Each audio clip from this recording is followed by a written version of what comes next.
عملت معاكم قبل كده وصفة البيتيفور وتزيينه، بس الفيديو كان كبير شوية فحبيت اعمله صغير لأصحاب الباقات عشان يناسبهم ويقدروا يشوفوه. هقول لكم المقادير واحدة واحدة كده وانا شغالة. معايا 150 جرام من السكر البودرة، عليهم 400 جرام من السمنة، ده كان نوعين سمنة عندي ضيفهم على بعض. قلبتهم مع بعض كده عشان لما احط المضرب السكر ما يطيرش في كل حتة. السكر اكون طحناه واكون عاملاه بمصفى كده او منخل علشان اتاكد ان مفهوش اي كتل. بالمضرب بضرب كده لحد ما لونها السمنه يفتح وتلاقيها هاشت معاكي وحجمها زاد كده. بعد كده ابدا اضيف معايا بيضتين، هضيف بيضه.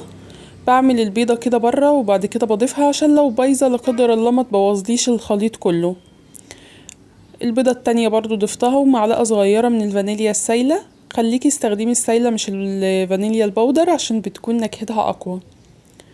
بعد كده ضفت نص كيلو من الدقيق، طبعا البيضتين ضربتهم الاول لحد ما اختفوا، بعد كده ضفت نص كيلو من الدقيق وعملت العجينة لميتها. انا ما بعجنش، انا بصوا بلم بس بصوابعي كده.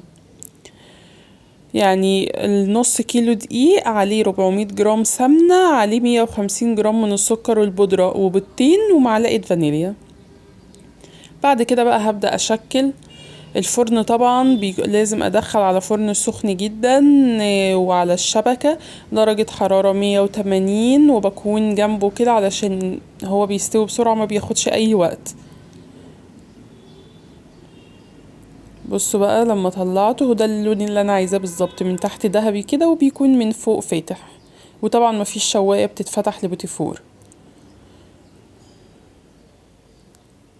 بصوا جماله حلو جدا وما نفش ولا اي حاجة ولا حجمه زاد. وطبعا انتي بتتحكمي في المقاس بالمكنة براحتك، ضغطتي اكتر هتلاقيها اكبر.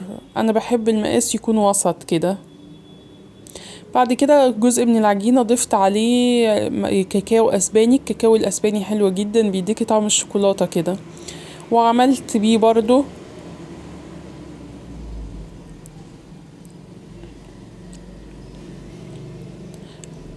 بس كده انا حاولت كده اضم لكم الوصفة واقولها لكم بسرعة علشان تستفيدوا وفي نفس الوقت تشوفوها كمان مش مجرد كتابة. ده كده البيتيفور بقى جاهز معايا. انا بحب اعمله لما ازوقش في نفس اليوم، اسيبه كده على الاقل ليلة يمسك نفسه كده ويبقى بارد خالص. بصوا بقى ما شاء الله زواقه حلو جدا. بعمل ايه؟ بمسك المربى اضربها في الكب عشان تبقى سايلة بالشكل ده كده. بعد كده السوداني طحنته وهعمله بقى زي الفستق الكداب، بحط لون اخضر واقلب واضيف لحد ما اوصل للدرجة اللي انا عايزاها. وحطيت برضو معلقة من ريحة الفستق وبقى جاهز معايا.